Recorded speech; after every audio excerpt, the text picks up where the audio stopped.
Queridos amigos e queridas amigas, é com grata satisfação que estamos de retorno para estudar mais um capítulo do Evangelho. Estudo que estamos realizando atualmente no formato virtual, estudo que é patrocinado, isto é organizado e é apresentado na Fraternidade Espírita Irmã Sheila. Portanto, é um estudo da Casa Irmã Sheila, em Salvador, Bahia, e que estamos fazendo nesse momento em formato, em modelo virtual. No dia de hoje, estamos a estudar o capítulo 28, capítulo intitulado Preces Espíritas, último capítulo do Evangelho segundo o Espiritismo. Nesse capítulo, a gente vai estudar hoje os itens 38 e 39. Vamos ler o texto. A hora de dormir. Em algumas traduções está na hora de dormir. Prefácio. O corpo repousa durante o sono, mas o espírito não tem necessidade de repousar. Enquanto os sentidos físicos se acham entorpecidos, a alma se desprende parcialmente da matéria e goza das suas faculdades de espírito. O sono foi dado ao homem para a reparação das forças orgânicas e morais. Enquanto o corpo recupera os elementos que perdeu por efeito da atividade de vigília, o espírito vai retemperar-se entre os outros espíritos, naquilo que vê, no que ouve e nos conselhos que lhe dão, aure ideias que, ao despertar, lhe surgem em estado de intuição. É a volta temporária do exilado à sua verdadeira pátria. É o prisioneiro restituído momentaneamente à liberdade. Mas como se dá com o presidiário perverso, acontece que nem sempre o espírito aproveita esse momento de liberdade para seu adiantamento. Se conserva instintos maus, em vez de procurar a companhia de espíritos bons, busca a de seus guias e vai visitar os lugares onde possa dar livre curso às suas inclinações. Que aquele que se ache compenetrado desta verdade eleve o seu pensamento a Deus quando sinta aproximar-se o sono e peça o conselho dos espíritos bons e de todos cuja memória lhe seja cara, a fim de que venham se juntar a ele nos curtos instantes de liberdade que lhes são concedidos. E ao despertar, sentir-se-á mais forte contra o mal, mais corajoso diante da adversidade. Prece. A minha alma vai estar por alguns instantes com os outros espíritos.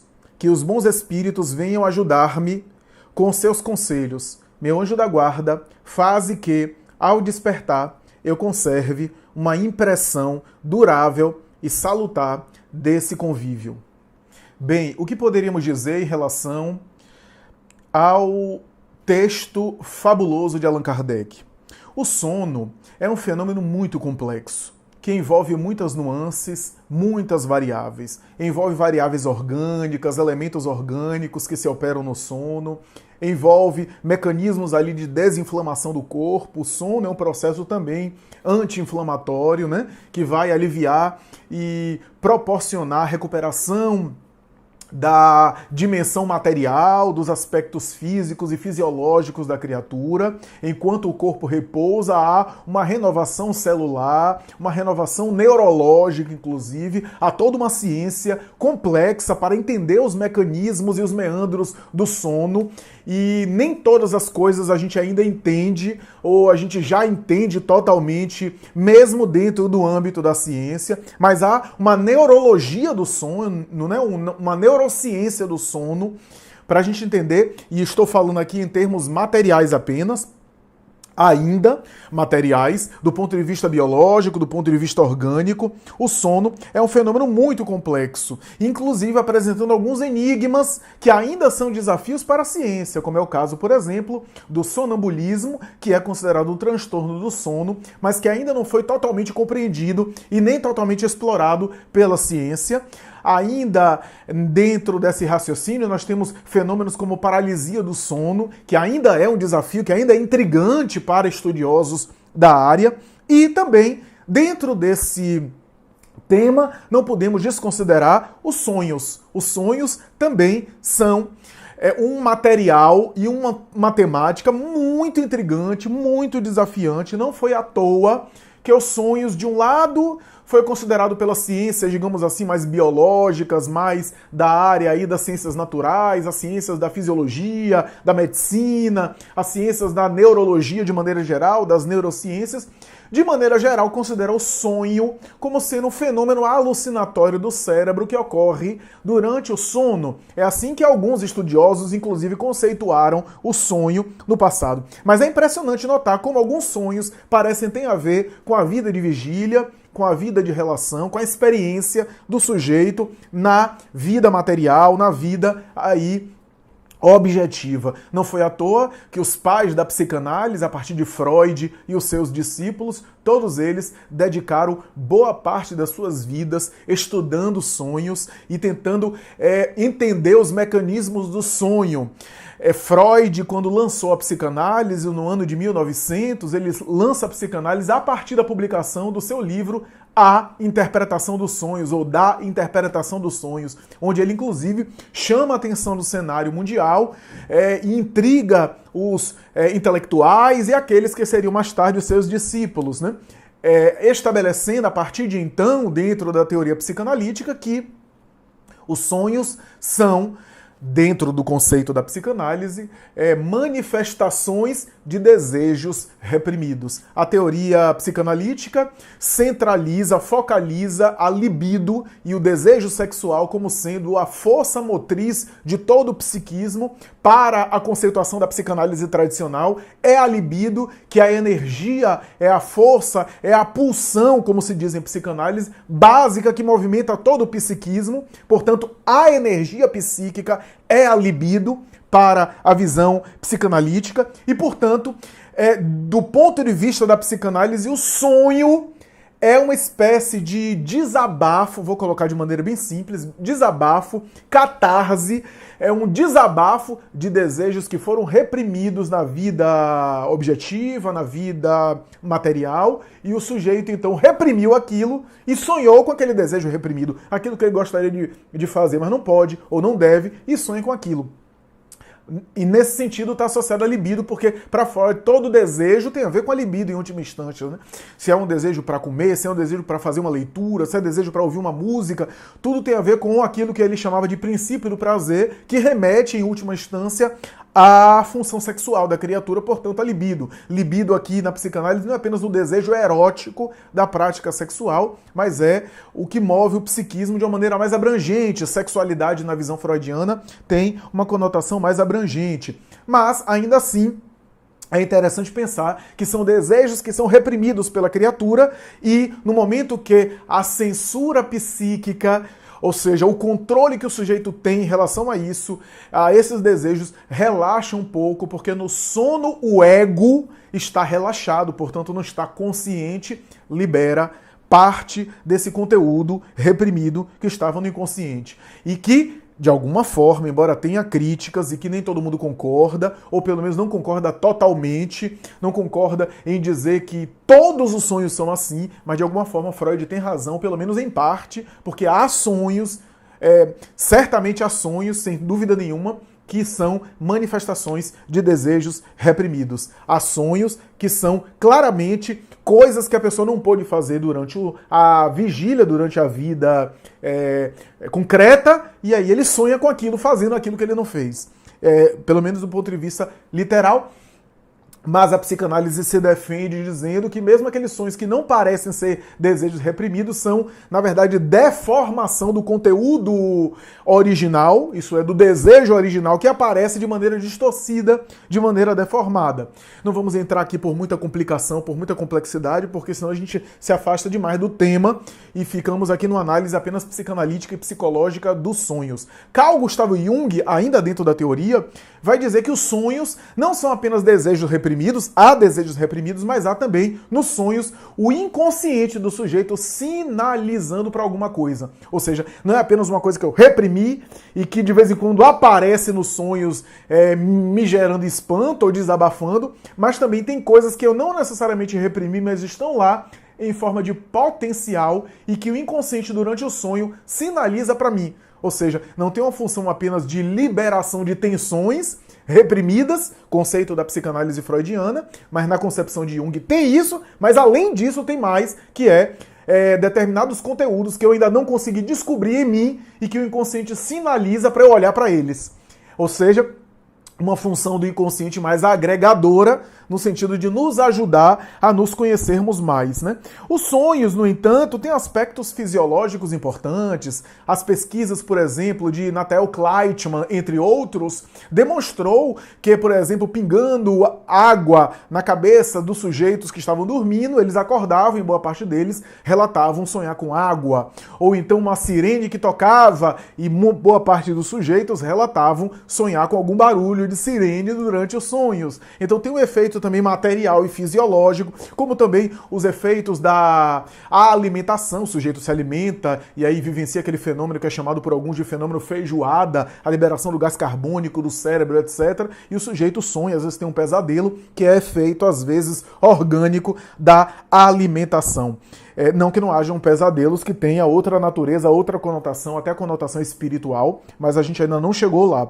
A verdade é que os sonhos, portanto, são fenômenos muito complexos e por isso Freud, Jung, Adler, Erich Fromm, Ferenczi e tantos outros dedicaram boa parte das suas vidas para entenderem o sonho e para tentarem, pelo menos, compreender um pouco mais desse tema tão intrigante, tão difícil, tão fascinante. Ao lado disso, desses sonhos psicanalíticos, desses sonhos psicológicos, desses sonhos que são, às vezes, sinalizações junguianas ou desejos reprimidos freudianos, nós temos também sonhos que a literatura cultural e, sobretudo, a tradição religiosa, ao longo das épocas, menciona que são sonhos proféticos, são célebres os sonhos de Nostradamus, profecia, as visões em sonho e em vigília de João na ilha de Patmos, especialmente quando escreve o Apocalipse, ou então os grandes sonhos relatados pelo Antigo Testamento e também pelo Novo na Bíblia, mas especialmente os antigos sonhos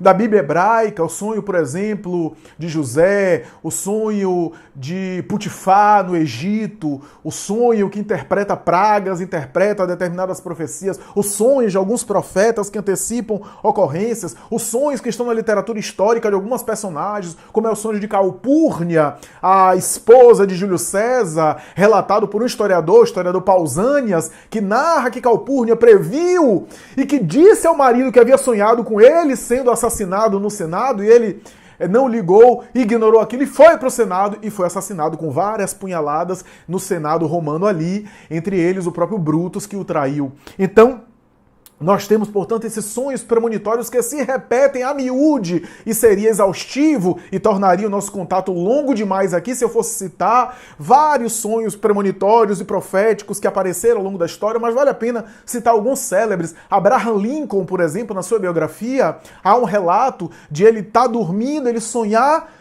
um sonho terrível. Quando ele acorda assustado, a esposa fica um tanto surpresa e ele narra para a esposa o que havia acontecido e achou graça, porque ele sonhou que estava acontecendo um enterro ali na Casa Branca. E muita gente em volta do caixão, em volta da tumba, da sepultura, e quando ele se aproxima para saber do que se tratava, ele não conseguia porque era tanta gente, até que ele pergunta a alguém: o que está acontecendo aqui? Ele disse: não, um enterro, um sepultamento. E quem foi que morreu? E alguém disse a ele: foi o presidente. E ele acorda e conta para a esposa: naquele dia ele será assassinado por John Buff, como a história aí relata. Sonhos, inclusive, registrados aí historicamente, né? Como entender esses sonhos proféticos? Carl Gustav Jung, em 1912, por volta de 1912, sonhou que estava fora do planeta Terra, no espaço sideral, e olhava o planeta Terra, e de repente uma onda de oceano se erguia alto e começava a tomar conta de toda a região da Europa, invadia aquele oceano, aquelas ondas todas tomando conta da Europa, e ele ficou estupidificado com aquelas regiões sendo invadidas por aquele oceano imenso que dizimava a população, dizimava o mapa que ele via do mundo na Europa. Ele acordou e diz: acabo de ter um sonho premonitório. E esse sonho está me dizendo que dentro de algum tempo, a humanidade experimentará uma grande guerra mundial. 1912, 2 anos depois de 1914, estoura a Primeira Grande Guerra Mundial.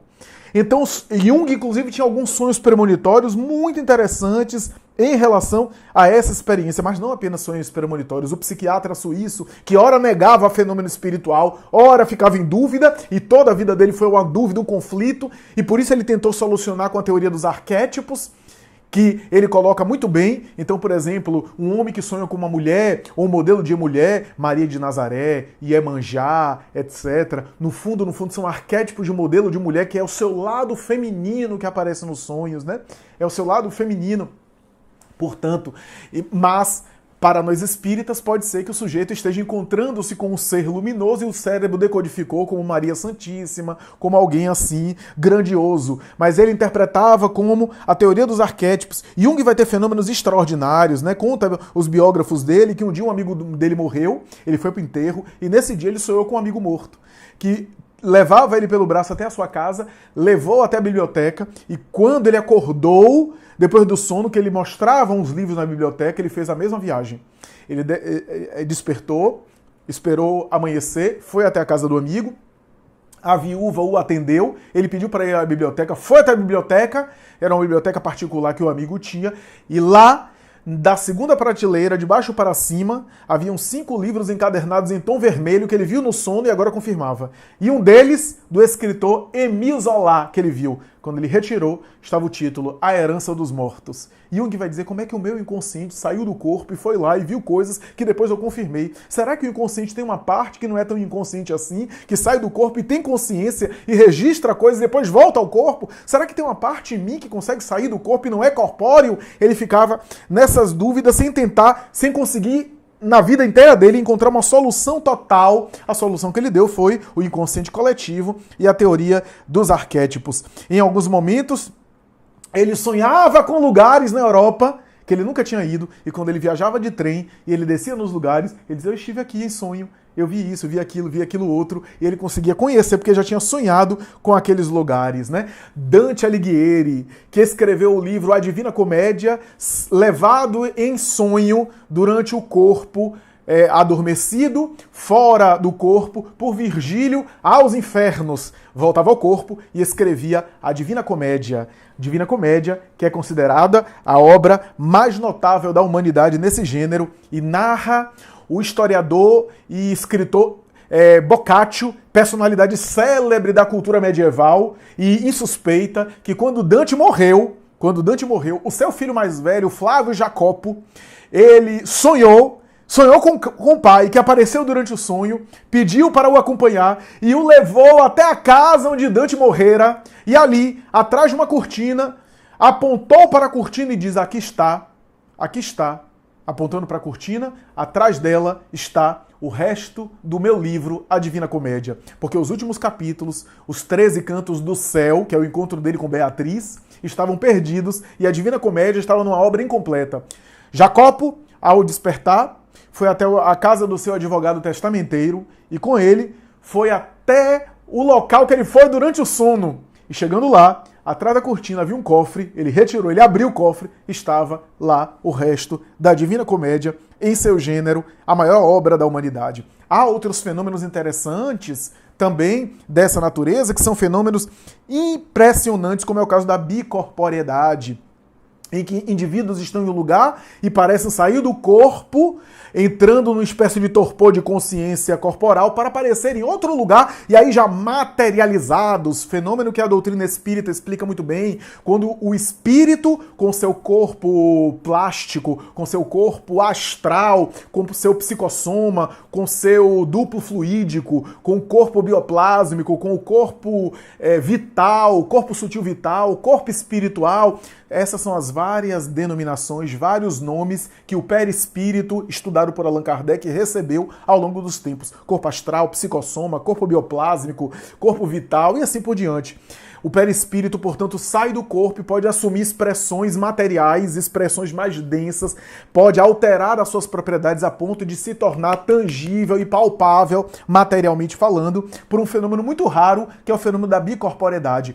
A tradição histórica registra o fato de Santo Antônio de Pádua, esse notável Fernando de Bulhões, esse homem maravilhoso que é um dos apóstolos da caridade na Idade Média, discípulo de São Francisco, vai estar fazendo uma missa em Pádua, na Itália, ministrando a missa até que ele para, experimenta um certo torpor, fica pálido, sai do corpo e é visto naquele dia e naquela hora, a quilômetros de distância, na cidade de Lisboa, em Portugal, onde o seu pai estava sendo condenado à morte por um homicídio, crime que ele não havia cometido. E de repente Santo Antônio aparece, apresenta-se ao tribunal, demonstra que o pai não havia cometido o crime, aponta o criminoso, demonstra quem é o criminoso, para a surpresa geral, e depois se despede e desaparece naquele mesmo dia, naquela mesma hora que ele estava ministrando a missa ali em Pádua. Eurípedes Barçanufo, aqui no Brasil, no começo do século XX, também viveu fenômenos dessa ordem. Muitas vezes ele parava ali e ficava estatelado, e ia para um local, há um caso célebre de Eurípedes, que ele estava assim, na aula, ele parou e disse: espera aí que eu tenho que atender uma mulher que está em trabalho de parto, eu preciso ajudá-la, porque ela está tendo bebê, está com complicações, ela pode morrer no parto. E ele parou, ficou assim, torpor.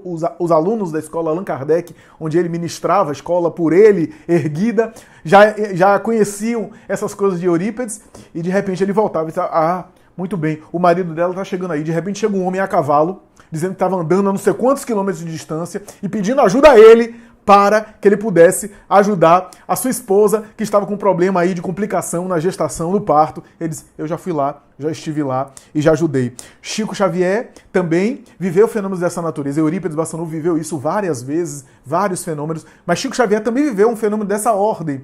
Diz os seus biógrafos, especialmente Ramiro Gama, que um dia ele estava recebendo um prêmio em uma instituição, estava sendo condecorado, um prêmio de honra, e as pessoas fazendo homenagem a ele, etc., até que alguém embriagado entrou com a arma na mão, totalmente transtornado, talvez assediado por espíritos perversos, se aproximou do próprio Chico, apontou a arma e ameaçou lhe matar. E começou a apontar a arma para Chico, para as outras pessoas, dizendo que era um assalto, etc., totalmente embriagado. E Chico parou, concentrou, ficou pálido como ele ficava também. E de repente chegam os policiais e pegam um homem e rendem um homem. E quando os policiais estavam saindo, um deles diz assim: fulano, não é esse sujeito que foi lá e foi nos chamar lá? Como é que ele chegou antes da gente, já que a gente estava de carro e ele estava a pé? Chico Xavier tinha desprendido e tinha ido lá e buscado ajuda, com os policiais se materializando. São fenômenos muito raros, quase sempre ou sempre produzidos por espíritos muito sublimes, que estão acima da matéria e, portanto, conseguem dominar mais essa viagem astral, essas experiências, pouco compreendidos na ciência até hoje. Há um estudo muito bom de Charles Tart, parapsicólogo e psicólogo, um dos pioneiros da psicologia transpessoal, que estudou esses fenômenos dessa ordem, que é uma das autoridades nesse sentido, mas que ainda é incipiente na ciência para entender totalmente essa proposta, né? Proposta essa que foi vivida pelo apóstolo Paulo. Paulo diz nas suas epístolas que foi arrebatado até o terceiro céu. Na verdade, ele fala de um homem que ele conheceu que foi arrebatado ao terceiro céu. E Emmanuel, através de Chico Xavier, na obra-prima Paulo Estevam, escreve esse bastidor, que foi o que aconteceu.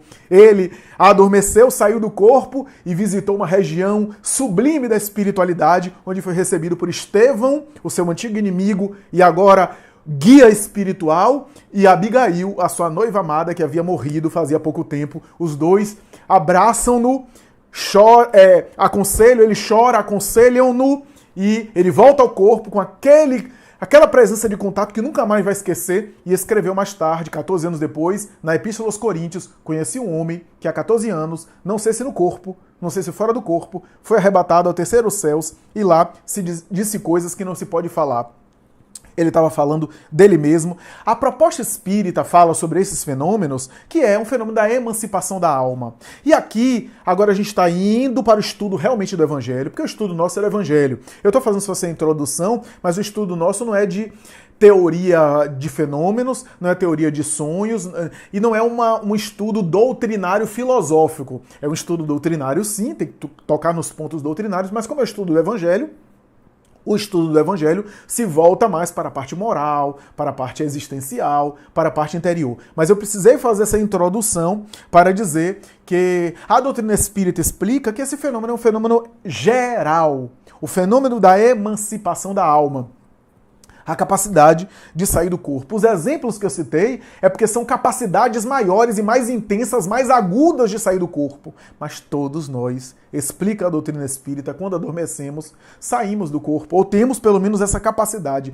Esses fenômenos raros são chamados de desdobramento ou desdobramento da personalidade, como se queira, alguns abreviam desdobramento anímico, desdobramento psíquico ou desdobramento medianímico, né?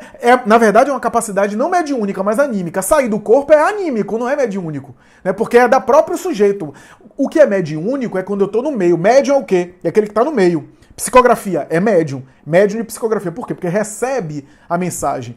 Mas o pensamento meu, o pensamento que é meu, é anímico. O pensamento que os espíritos me sugerem, me intuem, já é mediúnico. O médium é aquele que está no meio. As capacidades da própria alma do sujeito é anímico. Portanto, sair do corpo, eu não preciso dos espíritos para sair do corpo. Não é mediúnico, é anímico. Agora, quando eu saio do corpo, entro em contato com os espíritos e mais tarde volto ao corpo e transmito um recado, já estou no meio. Já é médium. Então, tem a ver com esse conceito. O desdobramento, a saída do corpo, portanto, é um fenômeno anímico. Fenômeno esse que, ao longo das gerações, das épocas, o sujeito vai treinando sair do corpo e, embora seja anímico, não seja mediúnico, ele vai treinando as possibilidades de expandir para depois treinar e desenvolver os potenciais mediúnicos. O que eu quero dizer é que, do ponto de vista evolutivo, essas capacidades da alma se misturam em uma coisa só. Por isso que André Luiz chama de medianímico, porque em todo fenômeno mediúnico há componentes anímicos. E em muitas ocasiões anímicas, há também interferências mediúnicas. A gente separa para entender de maneira diferente, mas na prática as duas coisas estão acontecendo simultaneamente. Então, as capacidades anímicas muitas vezes são ensaiadas e expandidas, a capacidade psíquica do próprio encarnado, para depois ele desenvolver potenciais mediúnicos. Há uma obra de Ivone Pereira, chamada Devassando Invisível, e também Recordações da Mediunidade, que ela explica sobre isso, inclusive com a mensagem de Bezerra de Menezes, que explica isso, que os potenciais mediúnicos às vezes começaram com potenciais anímicos. Muitas vezes começaram com potenciais anímicos. O médium tem uma capacidade de expandir o perispírito para assimilar o ambiente, a atmosfera espiritual e as mensagens dos outros espíritos. O médium ostensivo tem uma capacidade maior de elastecer, de expandir esse campo para captar o campo espiritual. Essa capacidade de expandir é anímica. Agora a capacidade de receber, de transmitir o recado já é mediúnica. Então, onde um acaba e outro termina, é bastante complicado a gente aqui precisar. O desdobramento chamado consciente são esses que eu citei aqui. De saída do corpo, de ir para um local, de confirmar, depois voltar. O desdobramento lúcido. Ou então a bicorporeidade, que é mais raro ainda. São fenômenos raros. Todo mundo vive desdobramento. Todo mundo vive a emancipação da alma.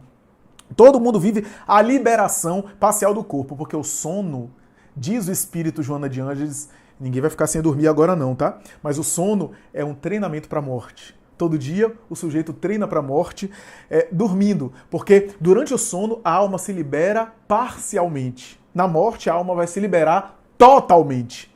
A gente se liberta do corpo parcialmente, mantendo alguns laços com a matéria. É um treinamento para o momento que a gente vai se libertar totalmente. Então, é por isso que Allan Kardec vai dizer que esses fenômenos têm uma propriedade, tem um fenômeno, tem uma base só, que é a capacidade de saída do corpo, mesmo que seja uma saída consciente. A clarividência, a visão à distância, quando o sujeito vê a distância, também essa capacidade da alma de visualizar, que é expandir. Não necessariamente expandir, perder a consciência e dormir. Em alguns casos sim, em outros não. Mas todo fenômeno tem a ver com isso. Então, sonambulismo, êxtase, essas coisas que Allan Kardec examina no capítulo Emancipação da Alma do Livro dos Espíritos, fala sobre isso. Fala sobre essa capacidade de expandir, de se liberar, de entrar na vida espiritual, de conseguir se liberar dos vínculos da matéria. Ora, os sonhos, na visão espírita, portanto, têm conteúdo psicológico, as preocupações do sujeito, as coisas que o sujeito acumula, os seus conflitos, as suas paixões, as suas inquietações. Nesse sentido, a gente dá razão a Freud e à psicanálise em parte, mas também tem sonhos que não são sonhos. São vivências fora do corpo, são vivências espirituais. E na maioria das vezes, o que acontece com a gente, na maioria das vezes, a população geral, é misturar preocupações da vida terrena com as vivências que o sujeito tem no mundo espiritual. Então o indivíduo sai do corpo, leva as preocupações de encarnado e mistura e distorce preocupações de encarnado com as vivências e os contatos que ele está tendo no mundo espiritual. E por isso que quando volta ao corpo, o cérebro, que é um aparelho de carne, densa, pesada e com pouca capacidade de assimilar toda essa experiência de 8 horas, por exemplo, de sono, registra às vezes uma lembrança ou outra, uma cena ou outra, mas registra alguma coisa e por isso às vezes deforma e distorce coisas que a gente vive no mundo espiritual, misturado com as preocupações, daí os sonhos às vezes parecem bizarros, não tem pé nem cabeça, os espíritos vão dizer que todo sonho tem um sentido. Agora, nem todo sonho tem um sentido para o sujeito encarnado, para o ser humano, mas às vezes tem um sentido para o espírito que está ali, né? Quantos sonhos, né? A gente vê, por exemplo, na obra de André Luiz, Raquel e Adelino esperando um filho para reencarnar, né? E esse filho que seria mais tarde reencarnar, Segismundo, era um inimigo pessoal de Adelino. No passado, Segismundo matou Adelino para ficar com Raquel, que seria sua futura mãe. Adelino e Raquel estão casados, e aí, quando eles vão dormir, o casal sai do corpo, né? Ambos preparando-se para ter um filho, se programando para ter um filho, e quando sai do corpo, quando Adelino sai do corpo e vê Segismundo, seu inimigo do passado, que foi assassinado por ele, quando Adelino vê Segismundo, sai correndo, mergulha no corpo e desperta, porque não queria entrar em contato. Tal é o asco. E Segismundo dizendo, Adelino, me dê uma chance, me permita reencarnar por meio de vocês, ser filho de vocês, eu vou fazer diferente, eu vou ser um filho dedicado, eu vou tentar agora fazer o bem, me reabilitar com você do mal que ele fez no passado, etc. E Adelino tomava pavor, saía correndo e mergulhava no corpo e despertava. Sabe o que ele sonhava? O que ele dizia com a esposa? Eu sonhei com um mendigo, mas esse mendigo ficava me pedindo esmola, e eu achava ele asqueroso, e corria dele porque achava que ele podia me fazer mal. Olha o sonho que ele teve, né? Outra obra de André Luiz narra uma briga de vizinhos, né? Uma situação que tem remanescente de vidas passadas, duas pessoas que não simpatizavam e pegou as duas pessoas e botou para doutrinar. E os espíritos ficaram ao redor, né? Mas quando um dos dois se aproximou demais, o outro não aguentou, saiu correndo. Os espíritos bons fizeram um círculo para cercar, mas mesmo assim ele conseguiu romper a barreira, saiu correndo e mergulhou no corpo. E acordou. E ele narrou a esposa o seguinte, eu estava numa delegacia, os policiais fizeram um círculo e me colocaram na frente de um bandido perigoso. Eu consegui sair, corri e aí eu despertei. Mas era pavoroso. Olha como o cérebro dele decodificou, como as impressões dele. Então, eu estou narrando tudo isso para dizer o seguinte, o tema nosso de prece na hora de dormir e a explicação de Allan Kardec fala sobre tudo isso, das faculdades que o espírito goza quando fora do corpo, mas fala, sobretudo, de uma higiene espiritual durante o sono. Esse é o nosso tema, uma higiene espiritual durante o sono. E é por isso que eu preciso aqui enfatizar. O estado de pré-sono é um estado precioso que a gente precisa desenvolver. O sujeito que vai dormir conservando muitas preocupações. É claro que é inevitável, às vezes a gente tem preocupação, a gente teve algum aborrecimento, teve algum conflito e mais amargurado, mais angustiado. É natural, é o lado humano de todo mundo. Mas se o sujeito vai e fica conservando, e fica alimentando, fica vitalizando, como é que vai ser o sono dele? Né? Os neurologistas falam muito de higiene do sono, alimentação que não desperte, não tomar cafeína se você tem dificuldade de dormir, alguns alimentos, façam higiene do sono, desliga as luzes para que o hormônio do sono seja liberado no escuro e você possa dormir melhor, tome um banho quente para que quando você sai tem um choque térmico, sua temperatura diminui e você fica com frio, e o frio remete a sono, porque as noites são mais frias, o homem do paleolítico ancestral dormia no relento, no frio, e quando vem o frio a gente tende a sentir mais sono. Tudo isso são mecanismos de higiene do sono material que ajudam, né? Mas a gente só está cuidando do corpo. E a higiene do sono espiritual é o texto de Allan Kardec na hora de dormir, né? Que fala sobre isso. O sujeito que vai, por exemplo, para a cama se aconselhar com travesseiro. Travesseiro nunca foi bom conselheiro aqui pra nós. Que fica ali com aquelas fixações perturbadoras, acumulando, alimentando muitos conflitos, é muito perigoso. É muito perigoso, é muito delicado. Ou então aqueles que vão e ficam cultivando pensamentos perturbadores, cultivo de ódio, de desejo de vingança, cultivo de rebeldia, de revolta, de não aceitação em relação a algumas coisas da vida, ou então apelam para fantasias muito vulgares, né? Para, por exemplo, o apelo do erotismo, da sensualidade antes de dormir de maneira excessiva. Não que a gente não possa ter fantasias sexuais, todos nós podemos ter fantasias sexuais, todos nós podemos ter o lado humano de cada um. Não estou contra o indivíduo também romantizar e ter o lado humano, de fantasiar, de idealizar. A realidade e as características de cada um faz parte da subjetividade. Mas se a fantasia é excessiva, se a fantasia é muito perturbadora, se o cultivo de uma fantasia erótica, sexual, se o indivíduo apela para o consumo de uma pornografia, do excesso de toda sorte, é claro que quando ele adormecer, para onde ele vai? Os espíritos André Luiz e Filomeno de Miranda narram inúmeros casos nas obras dele, do sujeito sair do corpo, e como ele está mentalizando uma coisa, ele sai do corpo e os bons espíritos não podem ajudar.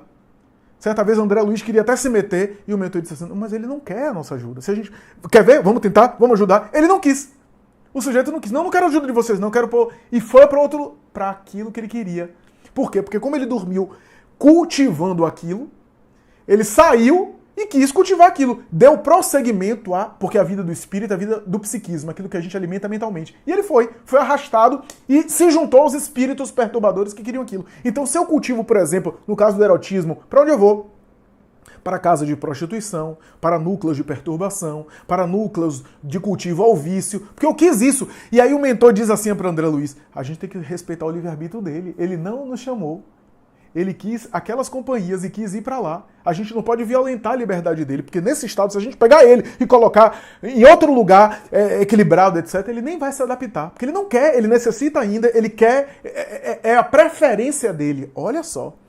Então, Filomeno de Miranda, numa obra chamada Temas da Vida e da Morte, capítulo Vida, Sono e Sonhos, ele vai dizer o seguinte, que há verdadeiras hipnoses durante o sono. Meus amigos, há processos de hipnose. E Filomeno de Miranda vai dizer, às vezes, crimes que são executados no plano material foram arquitetados no plano espiritual. E os sujeitos que cometeram o crime foram retirados do corpo, levados a verdadeiras organizações criminosas e foi feita uma lavagem cerebral neles. Processos de hipnose e de indução para que quando eles voltassem no corpo, uma hora eles cometessem o crime. Por quê? Não que seja de graça, porque os encarnados já pensavam naquilo, já cultivavam aquilo, já cediam espaço para aquela ideia, já era uma tentação, e como não tinham brechas morais, brechas emocionais, vivenciaram isso. Ivone Pereira saiu do corpo certa vez, no Rio de Janeiro, e viu uma comunidade espiritual ali do Rio de Janeiro, de espíritos ociosos, perturbadores, etc. E ela se aproximou, e ela tentou ajudá-los, né, fora do corpo, e um deles pegou no braço dela e segurou. E disse, você vai quebrar o braço, você vai quebrar o braço, você vai quebrar o braço, numa hipnose. E ela começou a orar, Charles, o seu guia espiritual, retirou, ela voltou ao corpo, e quando ela despertou, ela já estava ainda com a dormência no braço. E Charles disse, se você não tivesse defesas psíquicas, se você não tivesse recursos psíquicos que protegessem você, você não ficaria só com essa dormência, essa dor no braço. Você não ficaria aí. Se você tivesse brechas morais, se você cultivasse aquelas perturbações deles, se você cultivasse uma vida desequilibrada, você sintonizaria com eles, a hipnose faria efeito em você, e quando você voltasse ao corpo, aconteceria qualquer acidente e você iria quebrar o braço mesmo, por uma indução hipnótica. Então, tudo isso acontece. Por outro lado, aulas, seminários, palestras, estudo como esse do Evangelho, muito melhor, é claro, estudo de tudo que é de espiritualidade, de beleza, de cultura, de boas ideias, a gente aprende no mundo espiritual e volta ao corpo conservando melhor ou menos, mais ou menos a lembrança. Daí a nossa espiritualização, a nossa higiene mental, uma leitura edificante, A nossa limpeza psíquica ajuda a me conectar com os bons espíritos, a chamá-los para me ajudar e a escolher ir com eles. Imagine eu ir com eles, com o anjo da guarda, etc.